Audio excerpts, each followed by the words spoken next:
El 29 de enero del año 2015 se estrenó en México la película Inquebrantable. Es una cinta cinematográfica que relata la historia de Luis Zamperini, un hombre condecorado como héroe de guerra que sobrevive 47 días de naufragio en el mar hasta que es rescatado por un buque de guerra japonés y llevado a cautiverio durante 2 años. Allí vive los peores horrores que se pueda uno imaginar como prisionero de guerra. En una escena de la película podemos ver a Luis Zamperini, donde está sosteniendo con sus manos sobre sus hombros un pedazo de madera bastante pesado, en medio de todos los estragos que ha sufrido, toda la tortura que ha recibido. Él permanece de pie con este trozo de madera mientras su verdugo le golpea y él cae y se vuelve a levantar, y ante el asombro de todas las personas que están allí y de su propio verdugo, él se mantiene de pie inquebrantable. Esta película relata el triunfo del espíritu de un hombre en medio de las peores circunstancias de vida. Yo quiero contarles el día de hoy acerca de Jesucristo, nuestro Señor y Salvador. Su historia es la historia de un hombre inquebrantable, pero más que un hombre, de Dios que se hizo hombre y nos dio una historia para contar, una historia que nunca va a pasar de moda, una historia que va a hablarnos del verdadero triunfo del Espíritu. Esta historia es la historia que relata la Escritura, una historia que sobresale por encima de cualquier logro humano, más allá de lo que este hombre o los héroes de guerra hayan podido experimentar. Lo que Jesucristo vivió en 3 años y medio de ministerio es algo increíble, sorprendente, algo maravilloso. Y el Señor nos legó algo tan importante, que nosotros debemos continuar su ejemplo, dice la Escritura. Él nos dejó un ejemplo para que sigamos sus pisadas. En el Evangelio de Lucas, en el capítulo 24, donde hace un momento tuvimos la lectura bíblica, dice la Escritura de esta manera: mientras ellos aún hablaban de estas cosas, Jesús se puso en medio de ellos y les dijo: paz a vosotros. Entonces, espantados y atemorizados, pensaban que veían espíritu. Pero él les dijo: ¿por qué estáis turbados y vienen a su corazón estos pensamientos? Mirad mis manos y mis pies, que yo mismo soy. Palpad y ved, porque un espíritu no tiene carne ni huesos, como veis que yo tengo. Y diciendo esto, le mostró las manos y los pies. El Señor Jesucristo cumplió todas sus palabras. Él demostró ser quien dijo ser. Sus manos son el testimonio de que todo lo que Él dijo cuando estaba con vida era cierto. Sus manos traspasadas por los clavos son el sello de que Él triunfó y venció sobre la cruz. Hechos verídicos, reales, tangibles, objetivos. La fe no está basada en mitos o en leyendas. Jesucristo es real. Y Él dio testimonio de su amor por nosotros, dio testimonio de su poder y de su gloria. Él nos legó a nosotros una historia verídica, real, de alguien que triunfó sobre la muerte, pero que también triunfó sobre las potestades del infierno, triunfó sobre el mal con el bien. Y Él nos legó esa historia maravillosa para que nosotros sigamos su ejemplo. No es una leyenda, no es un mito, no es un cuento, es la verdadera historia que nosotros tenemos que contar. Hoy día, en medio de las circunstancias que nos encontramos y por los tiempos que vivimos, tiempos modernos de tecnología, vemos tantas historias tantos mitos y leyendas a través de la televisión o las series de televisión, por los medios virtuales. Historias de salvación, de vengadores, de personas que supuestamente salvan el mundo, pero no dejan de ser mitos y leyendas, no dejan de ser historias falsas o inventadas. Quizás tengan algo de enseñanza, quizás traigan algo positivo dentro de toda la trama de estas historias, pero no dejan de ser historias falsas. Y aun cuando alguna historia de estas pudiera ser verdadera, ninguna se acerca a la verdadera historia de Jesús en la cruz. Una historia conmovedora, pero al mismo tiempo una historia reveladora. Él nos revela el carácter de Dios, pero también nos revela la condición humana y también nos revela cuánto nos ama el Señor y cuán bueno es para con nosotros. Es por eso que tenemos que considerar no solamente la vida de Jesús, sino también su muerte y su resurrección. Porque con esta resurrección, el Señor Jesucristo demuestra que todo lo que dijo en vida, que todo lo que dijo en la cruz es verdadero, que es real, que la vida eterna es algo seguro, que sus promesas son reales. Él ascendió a los cielos de forma visible ante la presencia de muchos testigos y nos dejó a nosotros este testimonio. Y nosotros, al mirar este testimonio, podemos tener la seguridad y la certeza de que lo que predicamos, de que lo que enseñamos de la palabra de Dios es verdadero. De allí que aquellos discípulos atemorizados, de aquellos discípulos temerosos, que estaban padeciendo un momento emocional crítico, se levantaron a proclamar con denuedo, con valor, con confianza a Jesucristo, su Señor y Salvador. Él se levantó para levantar nuestro corazón, para levantar nuestro espíritu, para levantar nuestro ánimo, para que aquellos que están cansados, para que aquellos que están desanimados puedan cobrar ánimo y pelear la buena batalla de la fe. Para entender la resurrección del Señor, tenemos que entender qué es la vida y qué es la muerte. No podemos entender el poder y lo maravilloso de la resurrección si no entendemos qué es la muerte. Y es que la muerte se nos revela desde el Génesis como una sentencia. Dice la palabra que Dios dijo que el día que comieran de aquel árbol que estaba en medio del huerto, ese día moriría. Y Adán y Eva comieron. Pero sorprendentemente vemos que la muerte física no fue automática, no fue al instante o al momento. Y uno se pregunta entonces cuál es la muerte, qué es la muerte. Y es que la muerte tiene tres aspectos fundamentales. Por un lado es física, es la separación del cuerpo y el espíritu. Pero por otro lado la muerte es la separación espiritual entre Dios y el hombre. Pero también la muerte es muerte eterna.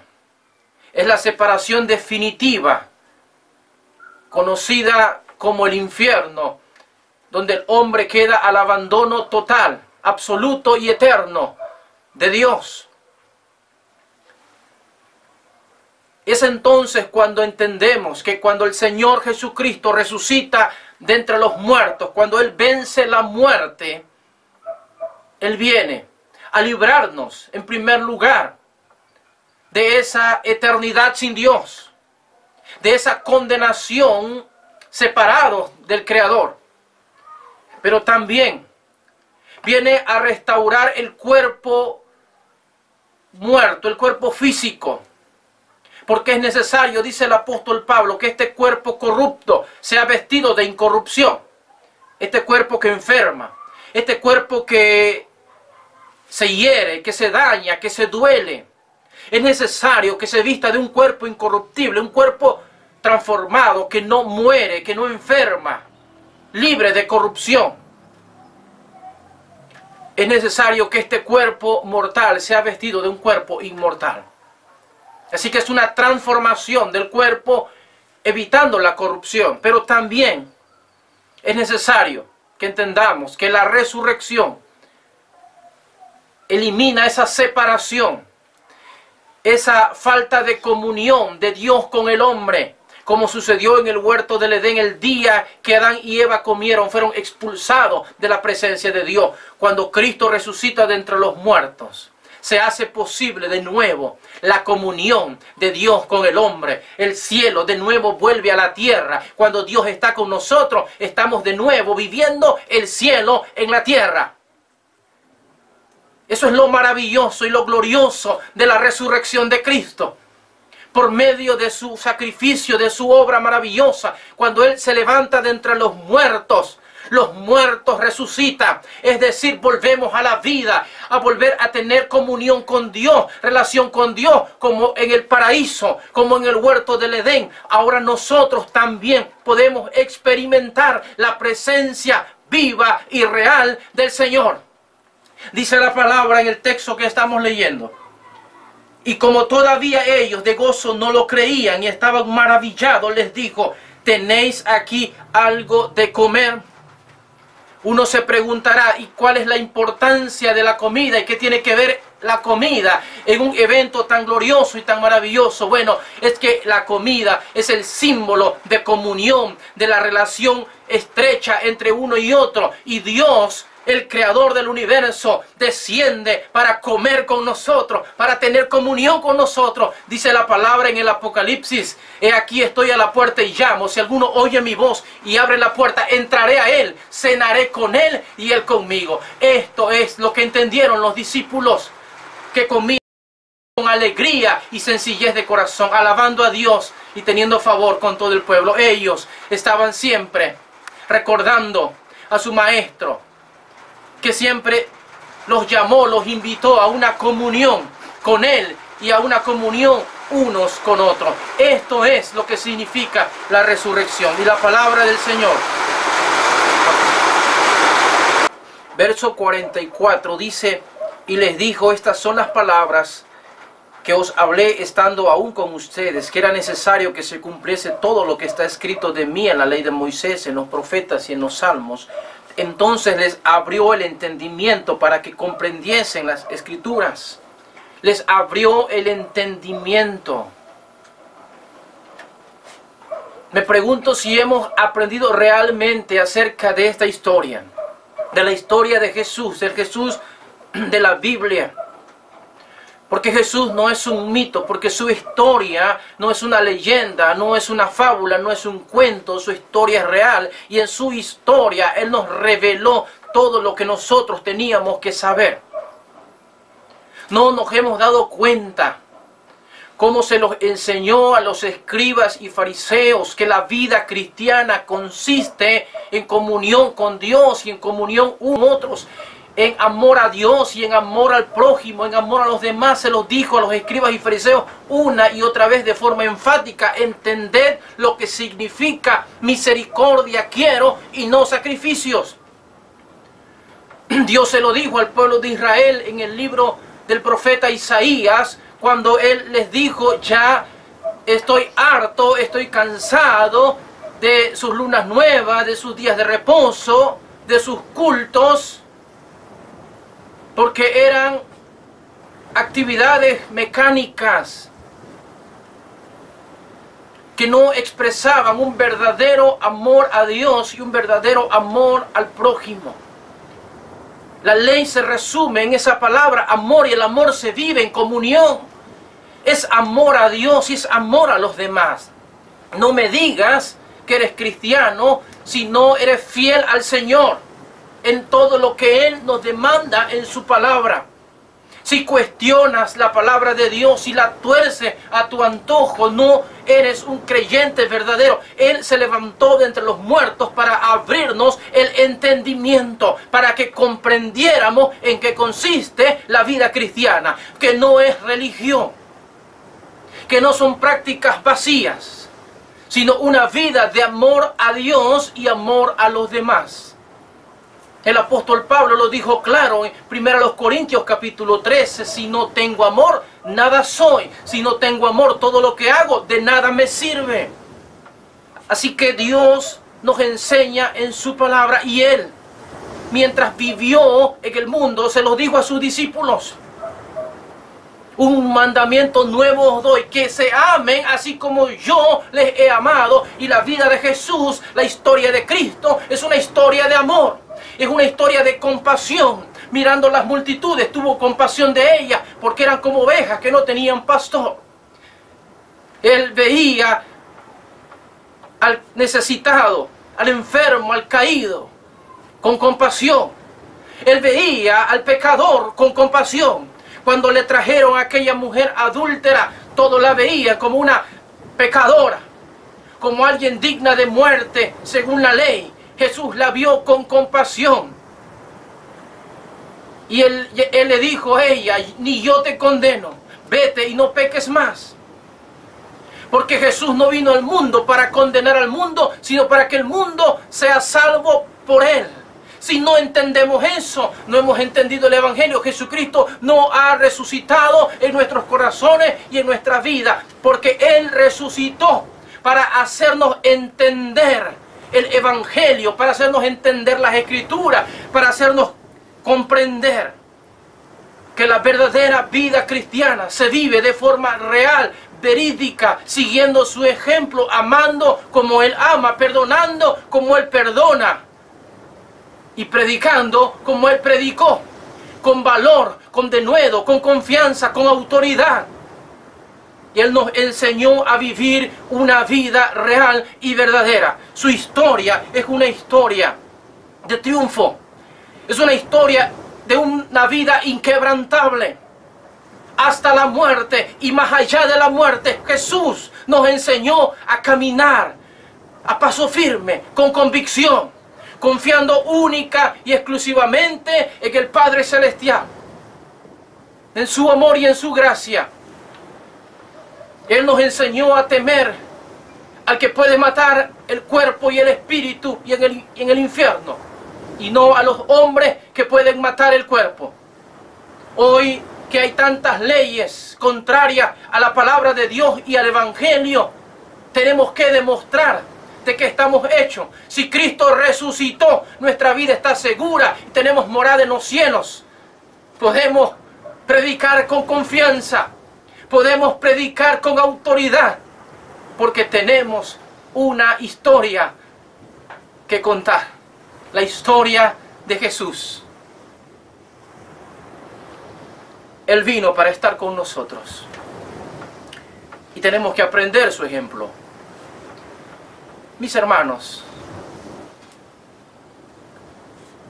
ser cristiano es tener comunión con Dios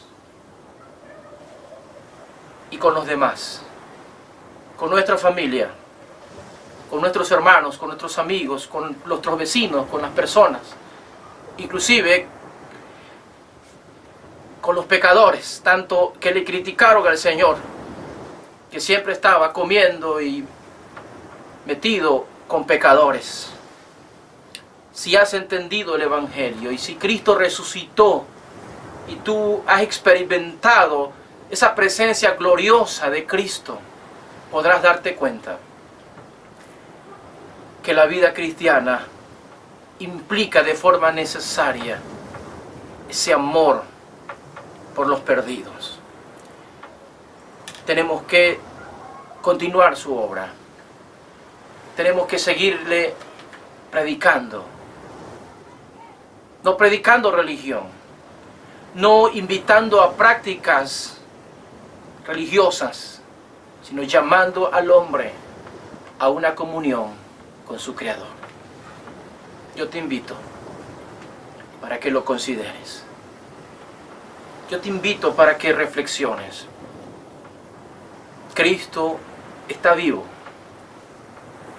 Y Él está en cada uno de nosotros los que le hemos creído por su Espíritu. Y Él quiere seguir teniendo comunión con nosotros. Y Él, de manera física, de manera literal, real, volviera otra vez aquí con nosotros, ¿qué creen que haría? Lo demostró una y otra vez. Él nos reuniría. No sé si querría pescado, pero nos reuniría de nuevo para comer con nosotros, para tener comunión, para convivir con nosotros. Y allí se sentaría con nosotros para enseñarnos, para guiarnos, para consolarnos, para confortarnos. El Evangelio es eso. No importa el edificio, no importa el lugar, importa su presencia y que su amor inunde nuestras vidas y nos llene. Ese fue el mandamiento, esa fue su enseñanza. Así que yo les invito a tomar en serio a Jesús y a tomar en serio su palabra y a tomar en serio su evangelio. Si habremos de morir por Cristo, habremos de hacerlo de la misma forma que Él lo hizo. Él nunca le quitó importancia al estar juntos. Antes de morir, estuvo con sus discípulos, amándolos, comiendo con ellos en una cena especial. Cuando se levanta de entre los muertos, de nuevo los invita a comer. Porque Él entiende que eso es lo que la muerte y el pecado nos robaron. Nos robaron la comunión con Dios desde el huerto del Edén. Pero Él vino a devolvernos esa comunión. Y cuando estemos allá en los cielos con Él, ¿saben qué va a haber? Una gran fiesta, una gran boda, las bodas del Cordero, un gran encuentro, un gran festejo, un gran festín, como hay en los cielos cada vez que un pecador se arrepiente. Aprendamos de Él, porque Él nos enseñó el camino. Él quiere morar con nosotros, estar donde nosotros estamos, en nuestro corazón, en nuestras vidas, en nuestro hogar, en nuestra familia. Él quiere estar allí. Él se levantó de entre los muertos para estar con nosotros y para que nosotros aprendamos el camino de la fe. Así que yo te invito, tenemos una historia que contar. Amén.